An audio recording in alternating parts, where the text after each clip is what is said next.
Brothers in Arms, a series that honestly deserved a fourth game, but tragically died. In this video, we're going to go over the three mainline games, which are Road to Hill 30, Earned in Blood, and Hell's Highway. The rest of the games can go sit in a pit and die. I honestly don't know if they're not bad or good. I've read a couple things on them. They didn't seem all too interesting to me, so I'm going to personally skip them and just talk about the mainline games. Let's give a little bit of backstory of how I even got into the series. One day I was staying at one of my grandparents' houses and my two cousins were arguing and ended up fighting. And I was playing Borderlands 2 at the time, and one of them ended up pushing the other one, and he sat on my Xbox and completely destroyed the game. And I was really upset. And as a compensation, my uncle decided to get me a new game. He said I couldn't get Borderlands 2 because it was too expensive, so that was a double L for me, and I was really pissed off about that because I was like, well, okay, you destroyed my game, and now I can't get it back. So, but at least the one bright side, as I was walking through GameStop, I found Brothers in Arms, Hell's Highway, and honestly, that's how I got into the series, and I'm happy that I was introduced to it, at least in one way, even though it was out of a whole bunch of bad circumstances. So after playing through Hell's Highway, I ended up picking the rest of the series up, and that's how I ended up enjoying everything about these games and going all the way through them. But let's start with Road to Hill 30. This game is amazing. If you haven't played this series, honestly, it is worth a check out. I don't want to spoil it for you, but if you haven't played it, I would definitely go check them out before even watching this video and see why these games are so charming. But let's get right into this. So Road to Hill 30 starts with you being in a trench, getting overrun by a whole bunch of German soldiers and tanks, and it's honestly intense and feels so dramatic, but really pulls you into the game immediately, because you're like, what is going on? What am I supposed to be doing here? How do I survive this oncoming attack? And boom, you get blown up, and then you see a guy die, and that's where it stops. It's intense, it's exciting, and it's a really good way of pulling people in to learn your story. And honestly, the first cutscene in this game is amazing, and I would love to show you guys that right now.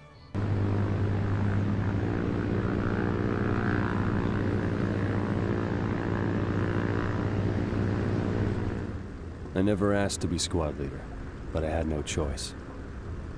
Now I've got 13 soldiers under my command. 13 men depending on me to make the right decisions and not get them killed. 13 families relying on me to bring their husbands and sons home. 13. 13 is not a lucky number. This cutscene alone in this game made me want to keep playing and keep going and finish up the story. That's how good it was. It honestly was amazing, and it was a good way of like reeling people in and getting invested into the story. Kind of feels like a Band of Brothers if you ever watched that. An amazing show. I don't know if you have seen it, but if you haven't, go watch it. It is a must watch. I'm not even joking you. When it comes to World War II shows, that is amazing, and so is this game. But right after that cutscene, your plane starts getting bombarded by artillery from the ground, and it ends up knocking your character out of the plane, and you end up landing in the wrong area, just like how it was in real life. No one landed in the right zones, and it was hectic that day. And honestly, I love the way that they showed it in this game. They also showed that he lost his gun pouch, like a lot of people did when they fell out of the plane.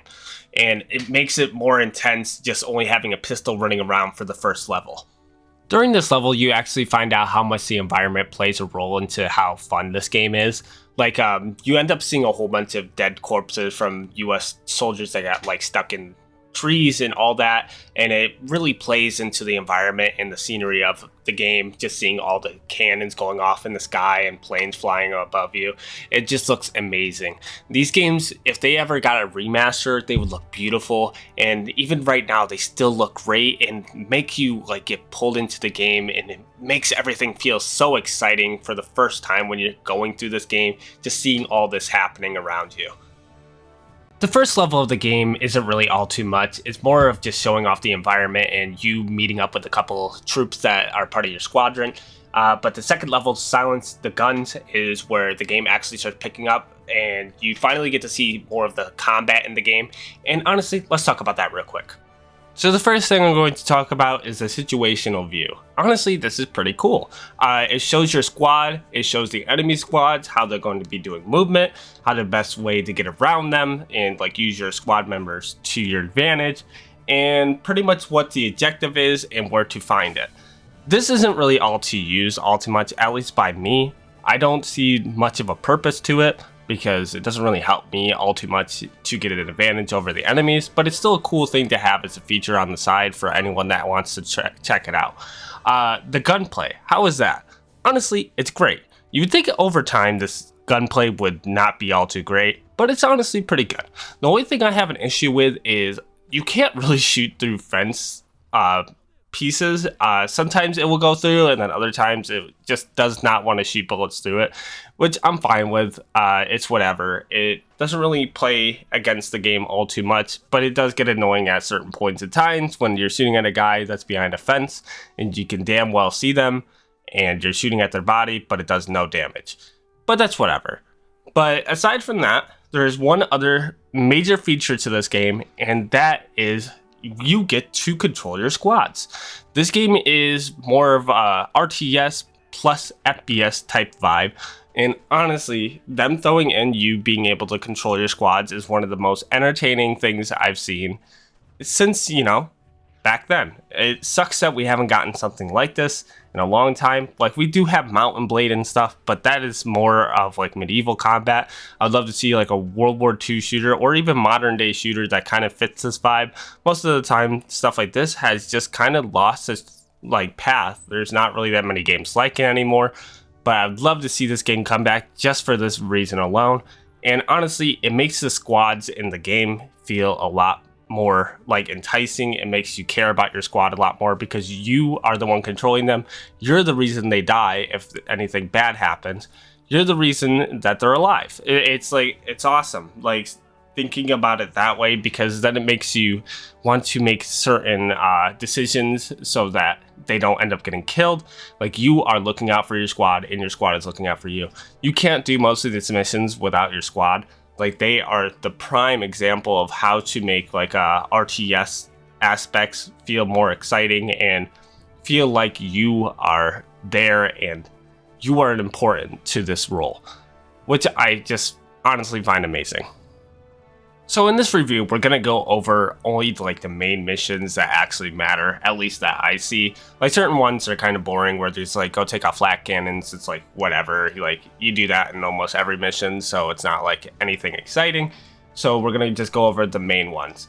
So the first major mission that you play is honestly Romel's Asparagus. This mission, you are going to be making space for the planes to be able to land, so that you pretty much can get reinforcements from the US Army, which is pretty cool. So pretty much all you could do is go into the fields, destroy these stakes so that gliders can land and get your troops out, which is awesome. It also is a way of getting your ammunition to you, so it makes more sense. Like, this is honestly more of a plot-driven mission because it kind of shows you how your troops get replenished for ammo and stuff. And honestly, I think it's pretty cool.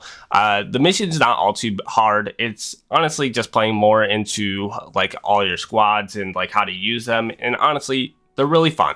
I never had any issues with any of the squads. I think they're all really unique and fun. And I love how everyone's named. So like, if one squad member dies, they'll say the other person's name that's still left in the squad, which is cool. And at least in this one and Earned in Blood, if a squad member dies, they are dead for the rest of the mission. You cannot get them back from a checkpoint unless you die 4 or 5 times, and then they ask you, it's a game, do you want them back? So it's really up to you if you want to keep that challenge. I think it's awesome, like, that they have that mindset. I wish that Hell's Highway did it the same way, but it's completely fine changing it if they really want to, just to make it more of like game centric. But I always thought it was cool that like, if a squad member dies, he's dead. The next major mission is Action at Vierville. At the beginning of this mission, it actually has like a little bit of backstory about the tank driver that you are actually working with, and now he's part of your squad as well. His name is George, and pretty much the whole backstory is talking about how they actually knew each other from when they were way younger. And honestly, it's a good way of setting up the scene knowing that these soldiers, had a life before, war. And I love how they're building upon that. Like, they aren't just soldiers, like they had lives before this. Most stories, like with military ops and stuff, don't really go into that all too much. Most of the time, it's just about what they are after, which is just like a super soldier or whatever, depending on what you're watching or playing. But honestly, this mission is pretty cool. You're just going through a village, just mowing guys down, and it gets to show off the tank. And honestly, the tank is really fun to use. I think it's one of the more entertaining things part of your squads. The tank pretty much is OP, wipes everything out without any challenge. It only depends on certain actions where the tank might not be all too useful, and that is when there is RPG crews on the other team. I honestly like that they decided to do that. They also have like flat cannons that can take them out. It's something to make it fair. So like, you're not just mowing through the enemies. They have these troops on the side that are going to kill your tank off really easily. And I honestly like that. You need to somehow balance stuff out, and this game had a perfect way of doing it. They're like, oh, if we're gonna give you this, we have this as like a caveat. So you need to be ready for that. So pretty much to help the tanks from getting destroyed, most of the time you have to use your other squad members to go wipe out the crews before you move the tank up to wipe out the rest of the squads, which is really fun, and I enjoy that. So in the next mission, Dead Man's Corner, it's honestly another run through with your squad and the tank driver, but sadly, by the end of this mission, George ends up dying. It kind of sucks that he died so quickly throughout the game. He only had 2 missions with him and he's already gone. I feel like they should have had him around for a little bit longer. Maybe not part of your squad, but maybe in a different unit, but to flesh him out a little bit more so that we could get to know the character a little bit. But he ends up dying in this mission, and it feels a little bit more impactful because you know that he knew him from when he was younger, so it really sucks seeing him die. But the missions altogether was actually pretty good. There wasn't all too many issues. I think it was pretty hard. Most of the missions in this game are somewhat easy, but certain ones are hectic, and this is one of them. The Fall Street Com is not really an all too important mission, but it shows like the relationship between the soldiers. So Leggett, Garnett, and Alan are having a conversation about superheroes, and you kind of see how most people don't like Leggett, and I'm guessing it's just because he gives off that like nerdy like vibe and doesn't seem to fit in with the group, so it makes it harder for him to like get along with the rest of the squads. Even in previous missions, they showed that he's not like all too praised by the rest of the group. So it actually plays a major role throughout all the games because it ends up having an interesting plot at some point. So the next mission is called Burying the Farm. So throughout this mission, you are going through, well, a farm and wiping out a whole bunch of German troops that are entrenched in the area. Leggett is controlling Garnett and Alan, part of his squad, and they go off in a different direction while you take the front push with a tank and your squad. This mission's not all too bad. It can be a kind of a pain because, like I said, I'm not all too great with this game, but it is really fun and it's really enjoyable to get through. But at the end of this mission is where the important part comes in. Once you are done wiping out multiple squads with your squadron, you end up hearing Leggett screaming, and he ends up screaming your name, and this ends up happening. Baker!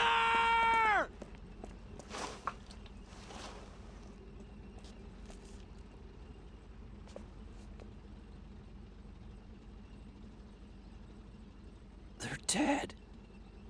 There were too many of them. God.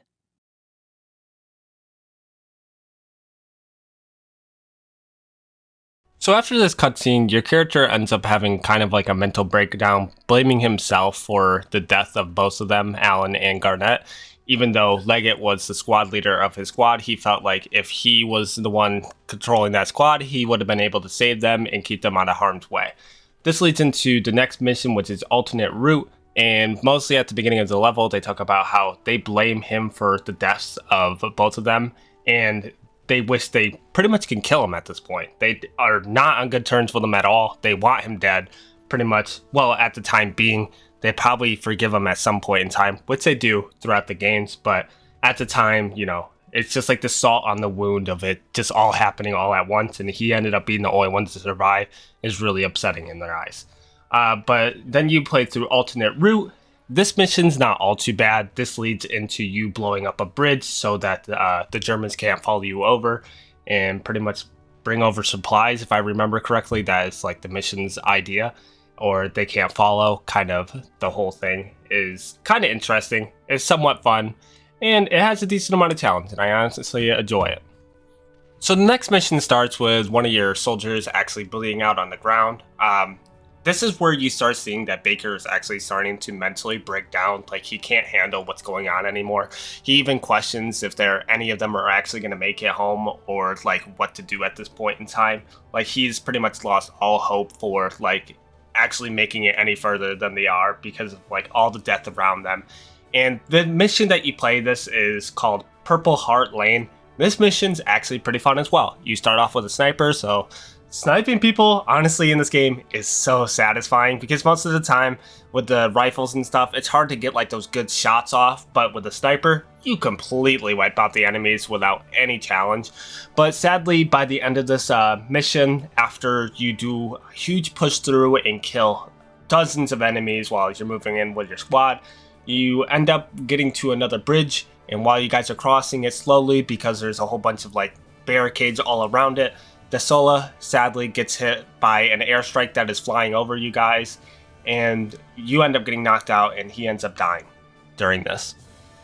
When Baker finally wakes up, you end up in the next mission, which is called Cole's Charge.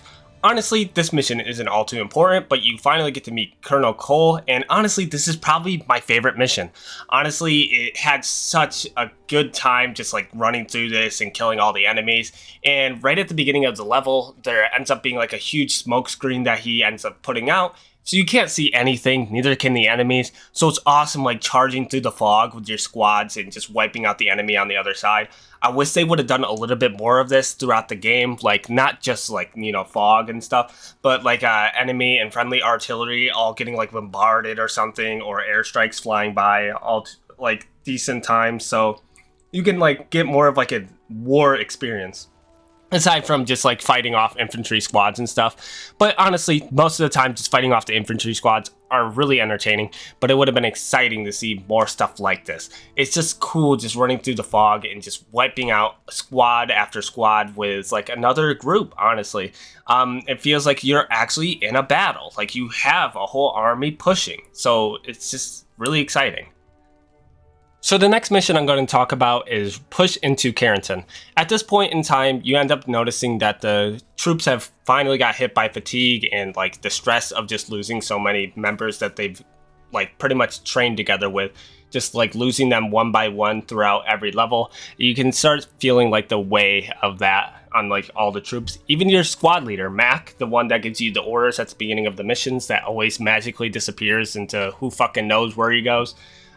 Even he seems a bit more stressed. Even Harstock points it out that he's not doing pep talks anymore, like that give your morale up. He's kind of just starting to get stressed out, and this is becoming too much for him as well. This mission is honestly a huge pain in the ass. You end up having to push through a tank line and a whole bunch of other soldiers, but the end of the mission is where the huge pain starts.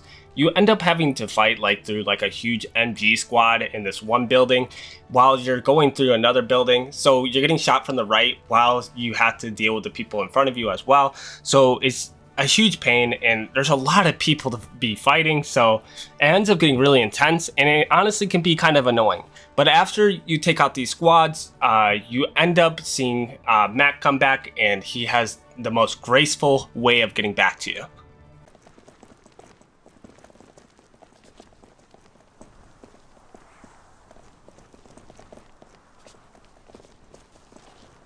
Firing!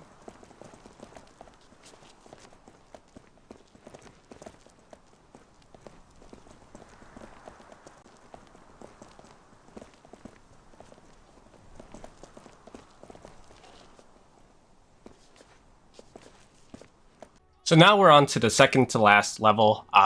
The beginning of this, you're still in Carrington, and you hear Obi and another squad member talking to each other and they are talking about how they want alcohol, and they blame Leggett because I guess he blew up the last alcohol supply. So good job, Leggett, you're fucking awesome. But right after this conversation, Obi ends up getting shot through the head, and he ends up falling off the tower, and this is where the mission begins. So pretty much what's going on is a whole bunch of Germans are coming back for a counterattack against you, and you pretty much have to defend your squad that's still left on the ground level by sniping every troop that you can see. Honestly, this mission is really fun, and I find it really entertaining using the sniper. I think they found out that the sniper in this game is actually really good, so I think that's why they wanted to keep it a little bit more unique to certain levels so you don't see it all too often, because it's so entertaining just like sniping people and pretty much dealing with all the problems within like a split second. Aside from taking out those guys, you're defending the church, and you end up taking out a couple tanks with an RPG, which is kind of fun. But yeah, this mission isn't all too interesting aside from just the defense, and that's doesn't really need to have anything else to it, at least in my opinion. I thought it was fun enough to keep my attention for the whole mission. So the last level in this game is called No Better Spot to Die. This mission ends up being the first mission that you ever played in the game. You even notice that at the beginning of the level. So pretty much what you're doing is fighting through the trench and defending your squad, and Leggett ends up blowing up, because at the beginning of the game you see Leggett die pretty much right in front of you. But all you really do throughout this level is you end up defending the trenches, and then you guys end up getting way too overrun, so you have to run away and you have to go get another squad to come help you. So pretty much what you're doing is doing like a hide and seek kind of thing. You're taking out a couple infantry squads while dodging a whole bunch of tanks because you have nothing to destroy them, while you're just pretty much running around trying to get around them until you get to the end where you find a tank squad. You end up getting 2 tanks during this level, and honestly I thought it was kind of entertaining. I ended up getting on top of them and like mowing troops down, but pretty much all you have to do is get those tanks back to your squadron and wipe out the enemies in front of you, and then the game is pretty much over. I ended up doing like an epic scene at the end. It didn't go all too well, and I'll even show you guys that real quick. Get over there! Get over there! I need you over there!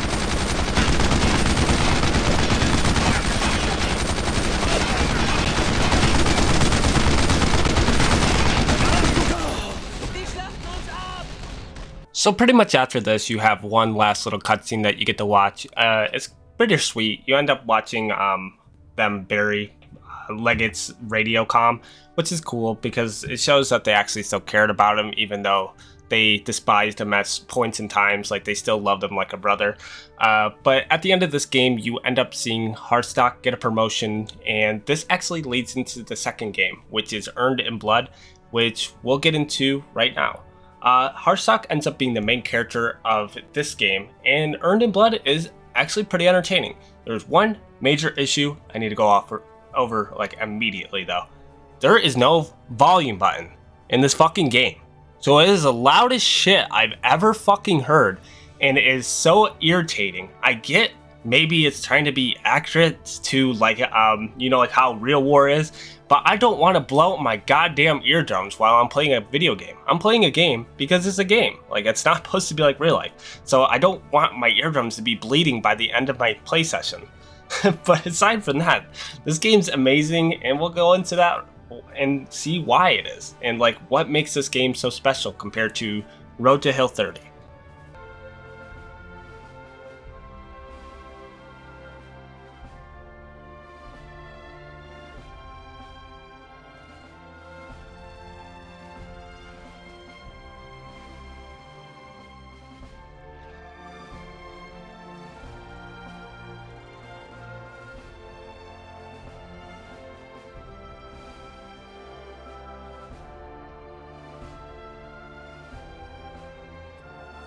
Road to Hill 30 pretty much picks up after what happens in Earned in Blood, and honestly, it's an interesting way of doing it, and the game's pretty entertaining.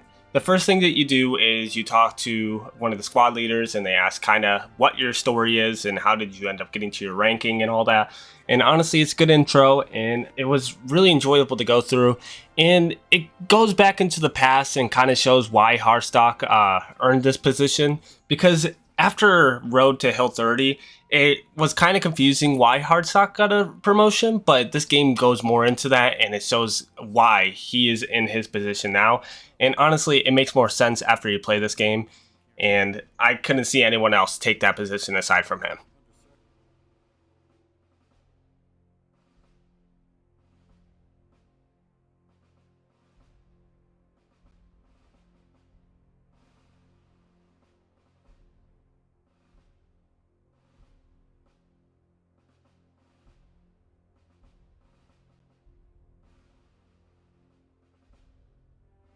Earned in Blood pretty much starts where you originally started in the first game, which is you jumping out of the plane and landing in the wrong locations.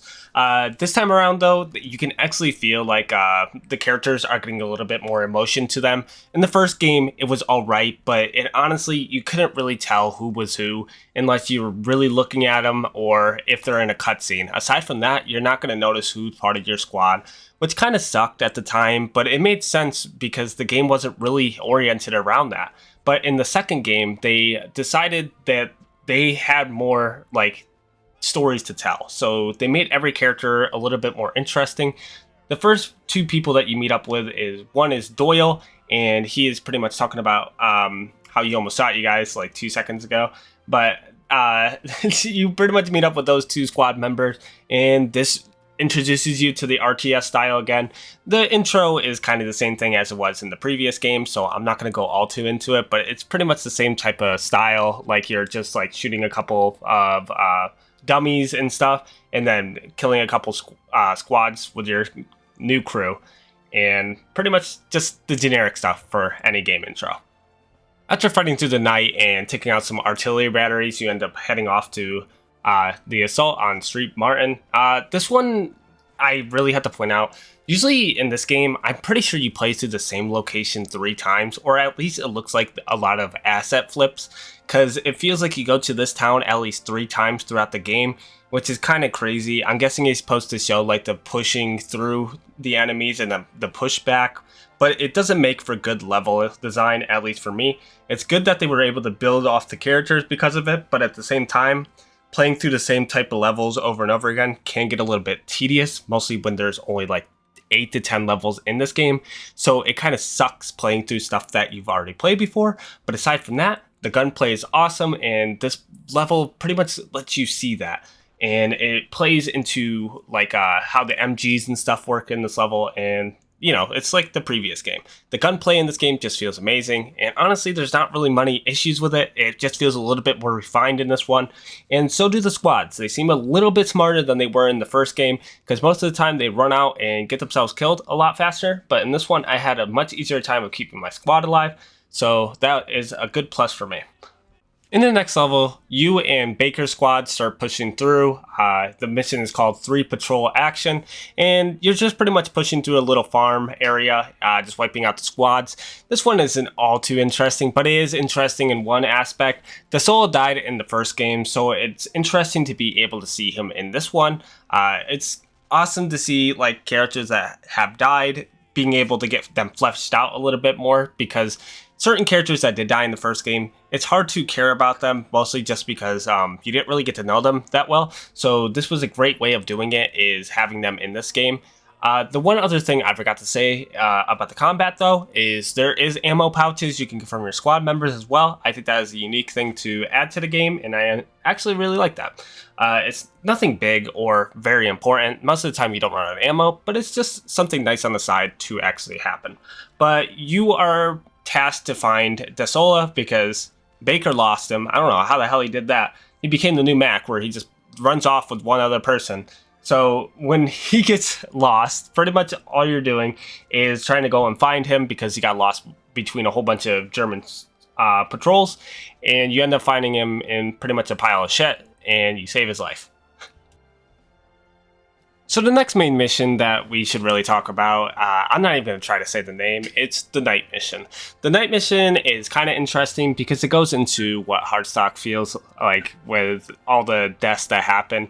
He talks about Garnett and Allen, so that happened a day after the night mission ended up happening, and then literally just a day after, Desola ends up blowing up and dying as well. which really sucks, and I'm happy that they were able to talk about this and make it a little bit more interesting and give you more life to these characters, which I really enjoy. During this mission, it's not all too bad. It can get somewhat annoying, mostly because there is a lot of rocket teams and you have a tank this mission.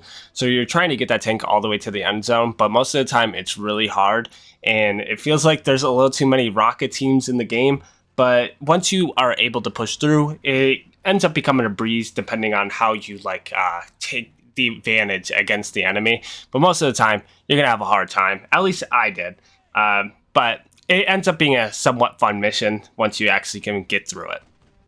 The next mission that we have to talk about is the Bloody Gulch. In this mission, you actually learn that Baker actually wasn't that major of a role in this mission. The last level in the game, in the previous title, actually wasn't just because of Baker that you ended up winning that battle. Like him bringing up the tank squads, yeah, sure, they really did help.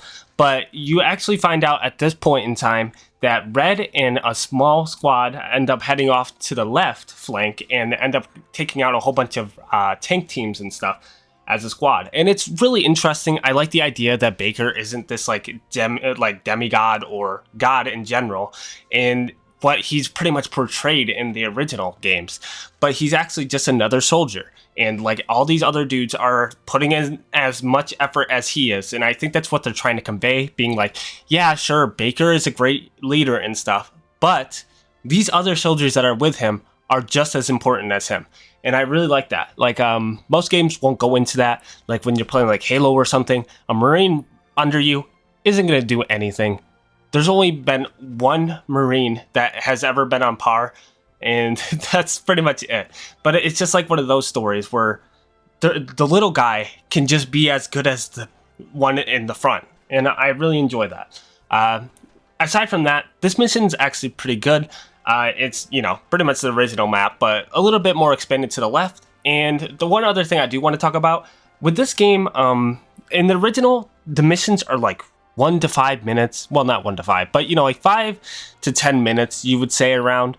And then with this game, they're actually like 10 to 20 to 30 minutes, depending on.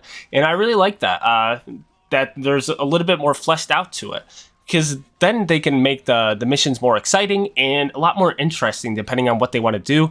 While in the original, most of the time you're doing around the same thing on each and every map. In this one, almost everything is different in each mission, and I actually enjoy that. The next mission we're going to talk about is Close Quarters. Right at the beginning of this mission, you actually see that Mac got shot. He's all right. He's going to be fine.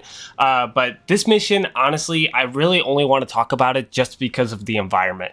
The environment of this level is honestly amazing. I love like all the destroyed buildings and debris everywhere, and honestly felt like you were in an actual war zone. I understand that in every other level you feel kind of the same way, but like fighting at a farm compared to like an actual like town or city being completely destroyed, which one are you going to actually choose?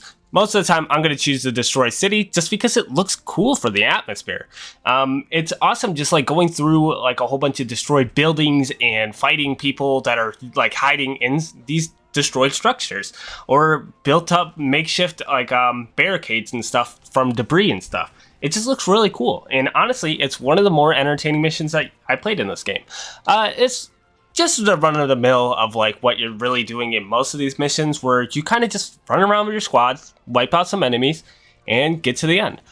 Near the end, you end up seeing that there's a huge tank that comes in, and you pretty much have to take that out. And then Baker, you see him for 2 seconds, and of course, instead of helping you actually destroy the tank, he's over there getting drunk. So yeah, that's pretty cool.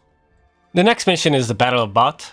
This one is honestly somewhat interesting. Right at the beginning, Hardstock actually gets his finger shot off, so that's awesome. So your character has part of a finger gone. So after you get your finger shot off, this mission is just another run of the mill. The issue with this one is this is one of those ones that look exactly like the mission we've already played before. I'm not all too sure if it is, but you end up at a church again, and you pretty much fight through it again. I'm not all too sure if it is the same church, but honestly, the whole map like that you're pushing through honestly looks somewhat the same as the mission before. I'm not all too sure, but the main point of this mission, after getting your finger shot off, of course, is you end up meeting up with Doyle, and he asks for your guys' support, which is leading into our next mission. And honestly, this is where the game gets a little bit more exciting, but we're going on to probably my least favorite level in the game, because this mission is so agitating. So the next mission that you play is called Hedgerow Hell. And what a fitting name, honestly. You end up blowing through a huge bush, and then after you get through it, you just see like 4 different MGs trying to mow you down. And honestly, I was stuck because I didn't understand where to go at first. And I was like, oh, I'm fucking dumb. What did I do just to that bush 2 seconds ago? You end up going all the way to the left, and you can blow up another one and head through there. Once you head through there, there is a lot of goddamn enemies. So you pretty much are the whole time just blowing up a whole bunch of hedges and going through them and shooting different enemy squads.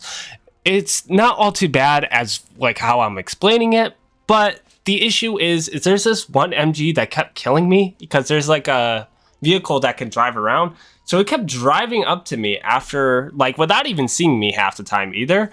It would drive up to me, one-shot me, and then I would be all the way at the beginning of the mission again. And it made me want to bang my head on the wall because I didn't understand what I was doing wrong. But yeah, this mission was driving me nuts. But after I got through it, you do not know how happy I was when I was finally done. And I was like, I'm free. No more of this level. Never again. So the next mission that you played through is Run of the Mill, and honestly this mission isn't all too bad. Doyle needed support, so you ended up bringing your squad and going up to there to support them. And honestly, it's not all too bad. You get a tank squad and you're just normal squad.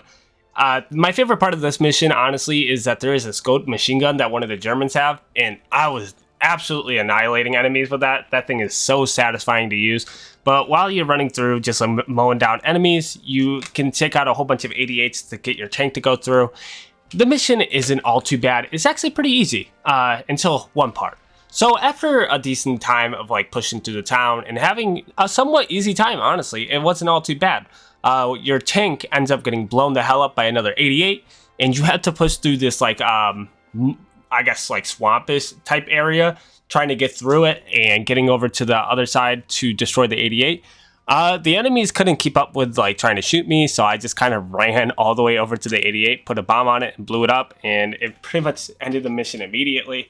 I know that's not how you were supposed to do it. I didn't care. I just ran over there, took it out, and then this mission was done.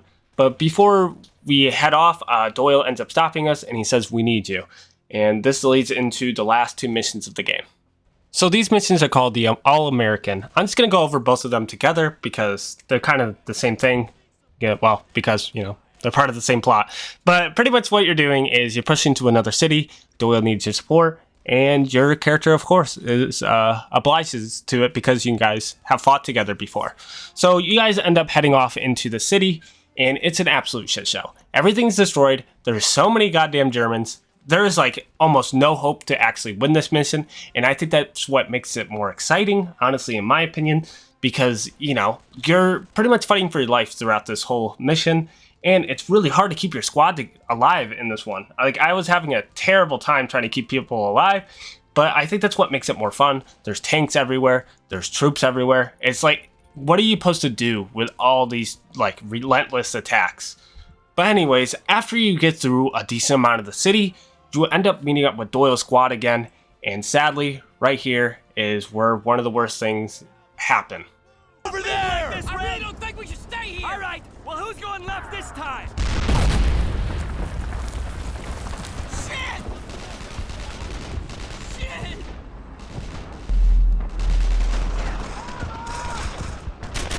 Ah, shit!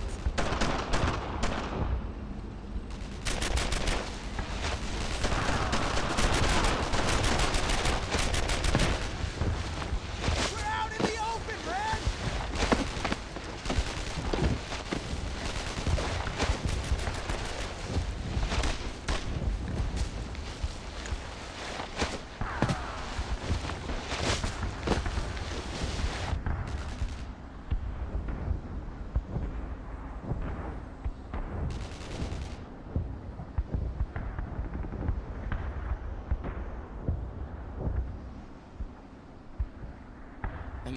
You fucked up here, Sarge. Used everything I had to get us here. So right at the final push, Doyle and Paige both die. Doyle ends up getting hit by one of the rockets from the tank and completely obliterates him. And then Paige ends up getting hit by shrapnel, I'm guessing, and he ends up bleeding out after pulling you into cover.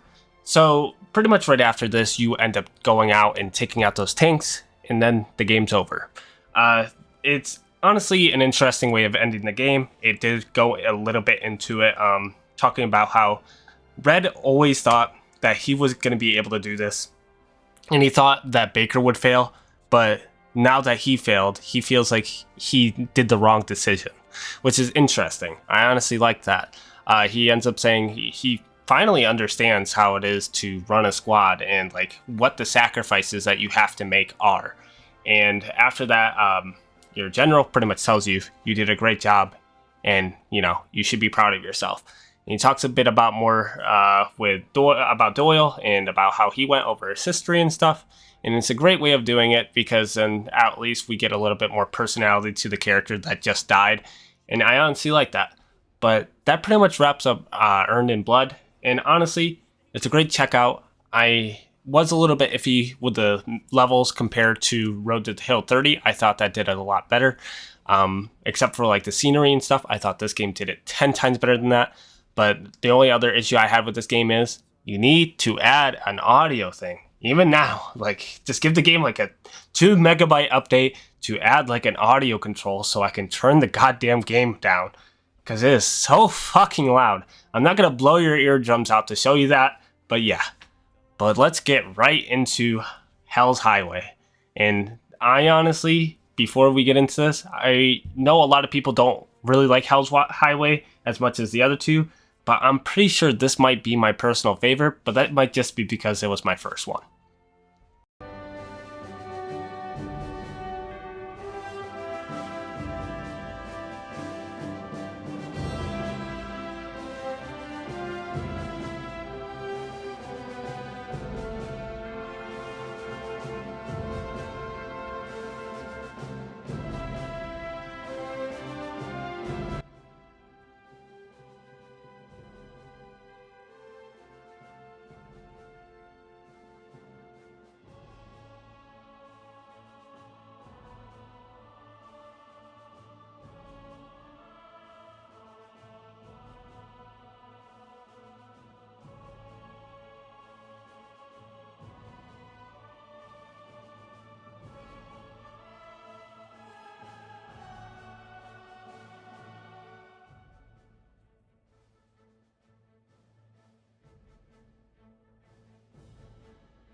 Hell's Highway starts off with showing off your old and your new squad members. And honestly, this was an amazing intro compared to the other games. It honestly adds a little bit more interest to like the characters and stuff.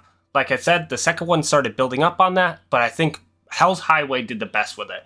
And honestly showed all of the characters off and made them seem a lot more enticing. And all of them had their own character and felt like they were their own person.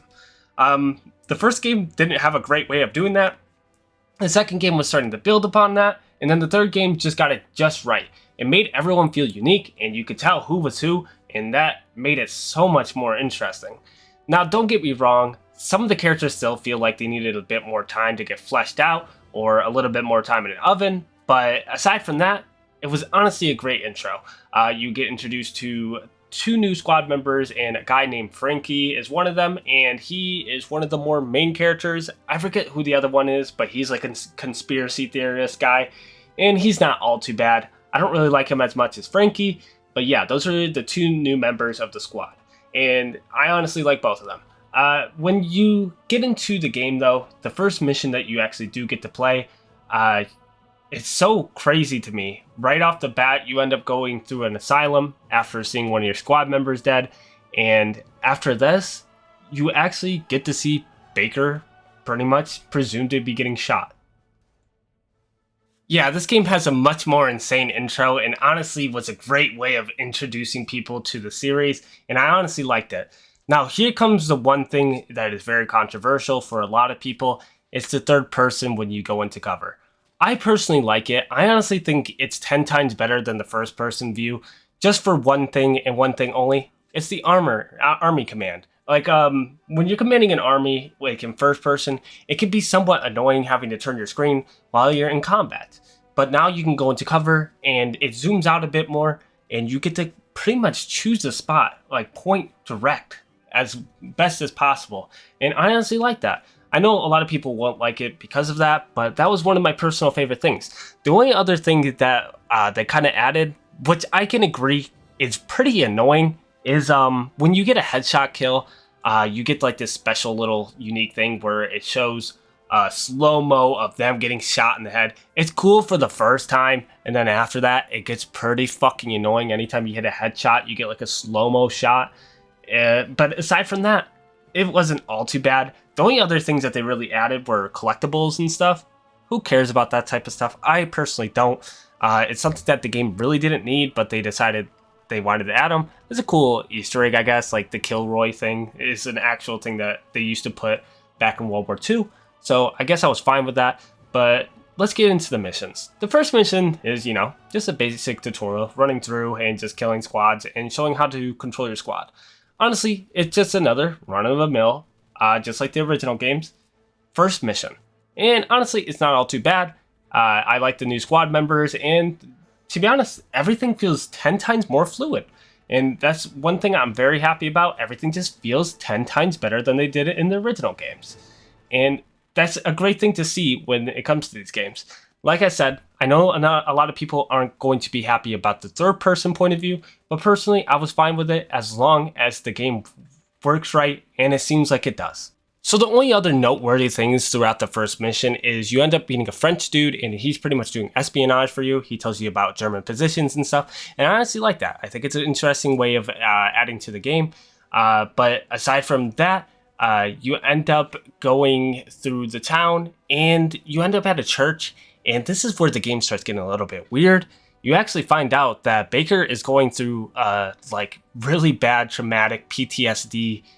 Like he has actual issues from the first game at this point in time. Like he cannot stop seeing Leggett and other squad members that have been killed before. And he's pretty much having a hard time coping with it and decides not to tell the squad, which I think makes for an interesting dynamic.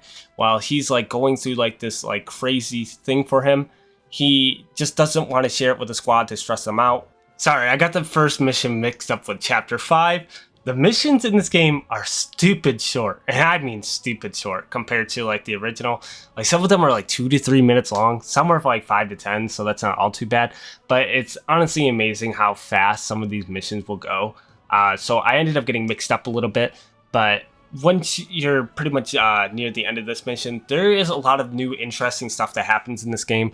Now you can sprint, so that's pretty cool. The only other thing that I think they've added was that squad members are unique. They're actually fucking unique. Instead of just being just a generic squad, there is different like types of groups. Now you have an MG squad, you have a bazooka team, and just a normal infantry squad. And I really like that, and I'm happy they finally added that. The only other thing that they really added was a tank team that you get to play as, and it's honestly not all too bad. The next mission we're going to talk about is Chapter 7. We're going to skip over Chapter 6. That is pretty much just going over how Leggett actually knew one of your squad members before he died. So he knows there is a little bit of information that he's holding out from the rest of the team, and he's pretty much trying to pry it out of Baker. But Chapter 7 is written in stone, and pretty much what you find out is that Cole ended up getting killed, and you're pretty much just trying to find out who ended up killing him, and it's a sniper. And you're looking for that sniper so you can kill him, so you can pretty much avenge him for pretty much your whole team. This is kind of like a vendetta mission, and I honestly like it. It's pretty challenging, but the new squads that they added make everything a lot more entertaining. Like when you see a tower or a guy hiding in a building, you shoot a rocket in there, it blows the whole thing fucking up.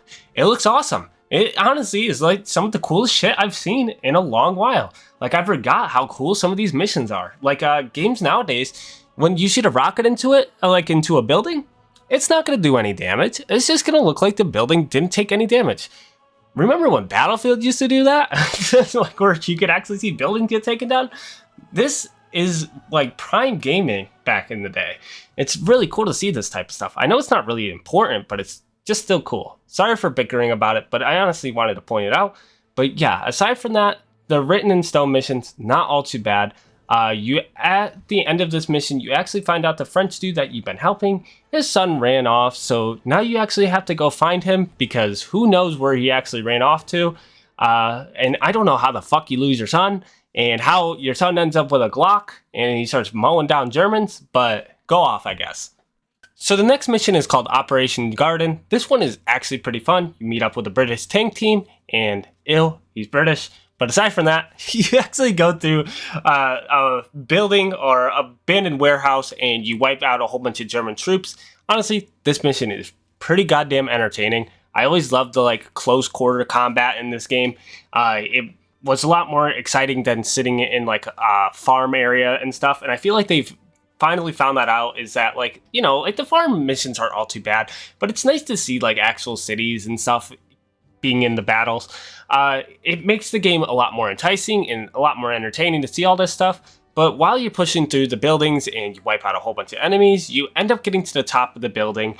And this is where you actually finally find the French dude's son. And he's pretty much hiding from Germans, trying not to get killed while he's killing Germans. I guess he's an absolute badass. I think he has like 3 to 4 Germans throughout just like the last couple missions. It's kind of insane. But aside from that, you're just sniping down, protecting him so he can find himself a safe area to go hide in, which I honestly found kind of entertaining. After you do a little bit of sniping and he ends up in a building, you are starting to head down to go support the kid and go find out where he is. So you end up asking the tank crew, like the British guys that you just found, to head into the town and pretty much fuck shit up. And honestly, playing as the tank was kind of fun. It's not like anything like to write home about, but it's just like entertaining gameplay where you're just driving around as a tank, just blowing shit up. And like I said, it's not like anything like new or innovative, but it's just entertaining to have. I don't think that it was all too bad. I think we got a little too many tank missions. I think we got 3 in this game. I might be wrong. It might have only been 2, but they weren't all too bad. They're quick segments, so it doesn't really take you much away from the gameplay. So yeah. So the next mission is called Reunions. Dawson is still harassing people about the conspiracy, about the pistol, and about Leggett and all that, trying to get the answers out of Hardstock. Hardstock doesn't really budge for him, which is a good thing because, you know, that's like would have ruined the plot if he ended up telling him, so I'm happy that he held out on him. Frankie ends up finding himself a girlfriend during this mission, and this is pretty much the downfall of the crew. So Frankie ends up falling in love, which leads into Chapter 9, the Baptism of Fire. So pretty much what happens, after you save this whole town, everyone's done celebrating and all that, ends up getting bombed that night. And Frankie freaks the hell out, and he's like, oh shit, the girl that I'm in love with is in that town. So I have to run in there and go and save her. So Corian tries to stop him, and then he's like, you're gonna get yourself killed. Do not go into that town.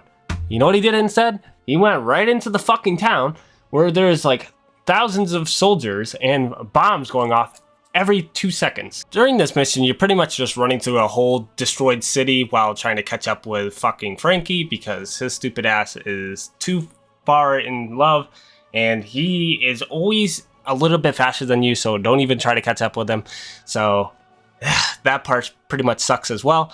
But you end up going back into town and you actually find the kid that you actually saved not too long ago, and he died. So did his father. Honestly, this part is very impactful, and I really like the way that they had it set up, and I'm happy that they were able to show a little bit more of like that gritty feeling of like how war really is. I'm surprised that they were able to get away with doing that because most of the time that ends up messing with like age ranging and stuff. But I'm happy that they were able to show it, and it really did help with the immersion of the game. But after that, you pretty much just keep following Frankie. the only other thing that happened is Corian pulls you off, and to be honest, Corian's kind of a shithead throughout this game.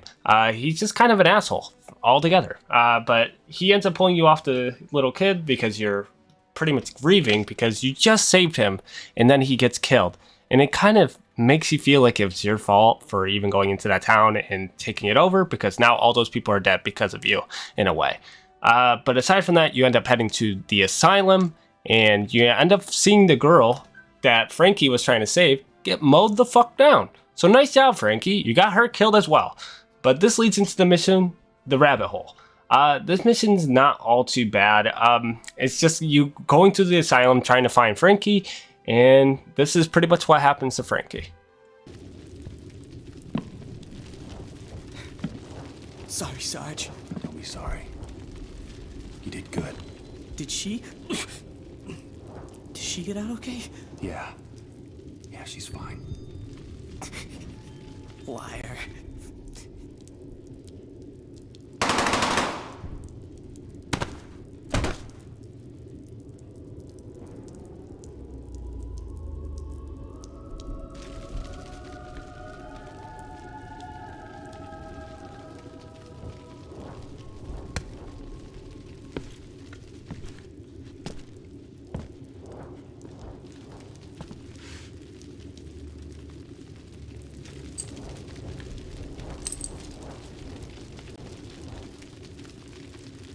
I honestly thought this scene was honestly really good. It was a good way of sending Frankie off, but pretty much after what happens is you go through the same mission that you played right at the beginning of the game, and at the end where Baker gets shot, well, this is what ends up happening as well.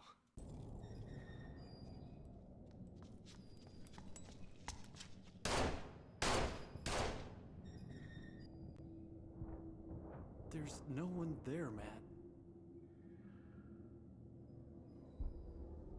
He didn't know. Thought he was doing the right thing.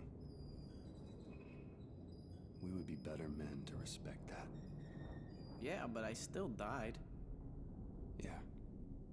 You did. So what happens after this is you go into chapter 11, which is We Happy Fewer. So after Frankie died, they have a little bit of a conversation on a ride, and then you end up seeing someone like a British soldier wearing Frankie's jacket. And then pretty much Dawson goes back into the conspiracy that they are just unlucky and they're pretty much doomed to die. And it's kind of an interesting aspect, but not all too interesting. Honestly, I think it's kind of boring of a story with that. Like everything else in the plot is actually pretty good. But pretty much what ends up happening after is Black Friday, chapter 12.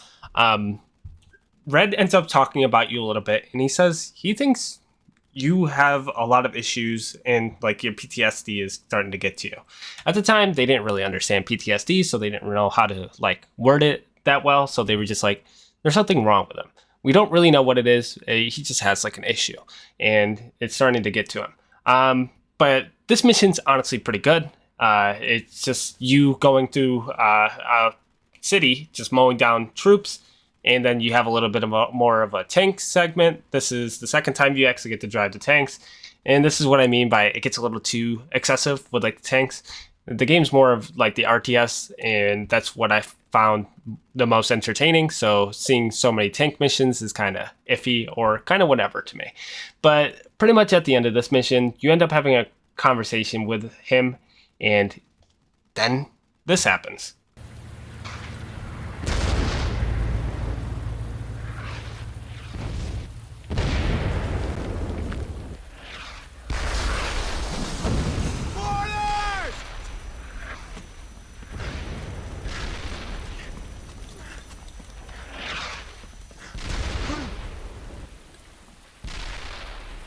Baker!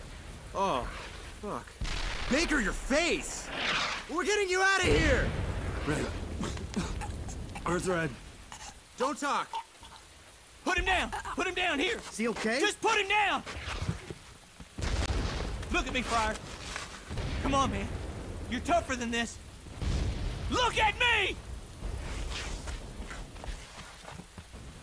How bad? He ain't breathing. Give me room. Red, I know you can hear me, Red. I need you to breathe for me. Red, you can breathe. You just gotta try. Corian. He's not dead! Don't fucking say it! Breathe, goddammit, Red! You gotta breathe! Sam, we can't do anything more. We gotta move. No! Come on. Come on! Come on, Joe! I said come on, Red!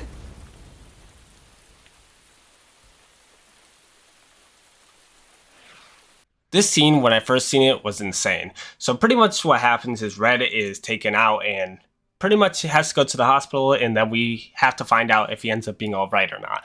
Fryer is dead, and you're all types of fucked up. But pretty much what happens after this is you have to choose someone to take over squad command for the other group because, you know, Reddit's out of commission. And pretty much you choose Paddock, and Corian gets pissed. I mean, he's beyond pissed because he feels like he was always there for you, and he's insulted that you decided to pick someone else. But this leads into the next mission, Hell's Highway. And this mission is awesome.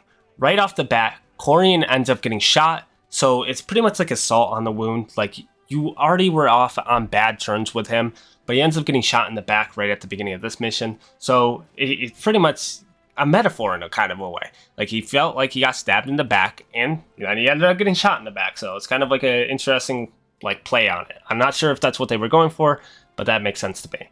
But pretty much what happens throughout this mission is your PTSD is starting to really get to you. Like, it's starting to weigh on you hella hard. The fire and all that's in this mission, it looks awesome. Like, everything is hella intense, and I honestly found this mission really entertaining. And it finally introduces the last little tidbit of like new content, which is you always could control 2 squads, but in this game, it finally lets you control 3. And honestly, I'm happy they added that because it makes the battles feel like an actual battle. Like, you have an army, the enemy have an army, and it just feels a lot more entertaining in my opinion. But pretty much all you do throughout this mission is just like push through and kill a whole bunch of dudes, and it's honestly probably one of the best missions, actually the best mission in the game in my opinion. I like Black Friday, I liked Baptism of Fire, but those do not compare to Hell's Highway. Honestly, it's just almost a perfect mission. But this leads into Those We Lost. So pretty much after this mission, your character ends up in a truck driving past a whole bunch of people, and he just keeps seeing dead people. He can't stop seeing it, and then it just finally breaks. He ends up telling them what actually happened, and let's see what actually happened to Leggett, and why is this story weighing on him so much. I'm so sorry. Leggett, what happened?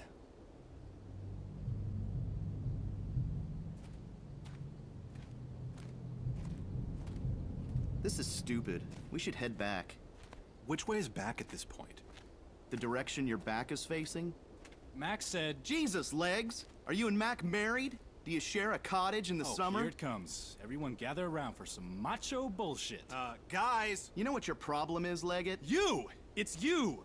My problem is you! No, it's you! Would you two shut the hell You up? can't deal with people! Everyone hates you! Everyone hates me, Alan? Wake up! They hate you too! The guys talk about you behind your back all the time. Even Garnett. Leggett, shut up! There's Germans everywhere! I don't give a shit. Hey, Germans, we're over here! Come kill us! Leggett, If you had half a dick, you would have hit me by now. give me a reason. How's that for a fucking reason? Jesus, Leggett! Not right now! This is between me and Alan!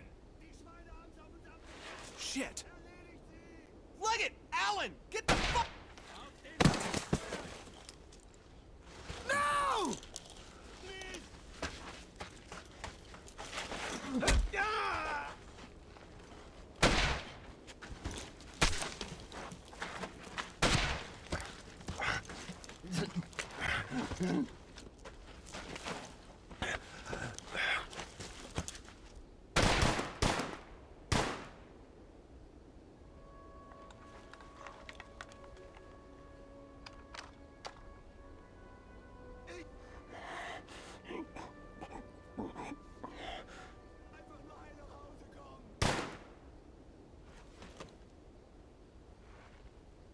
I'm sorry, Kevin.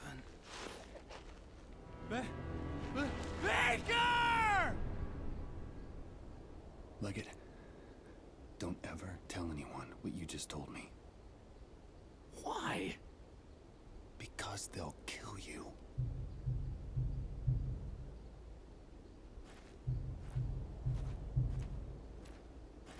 He didn't see anything.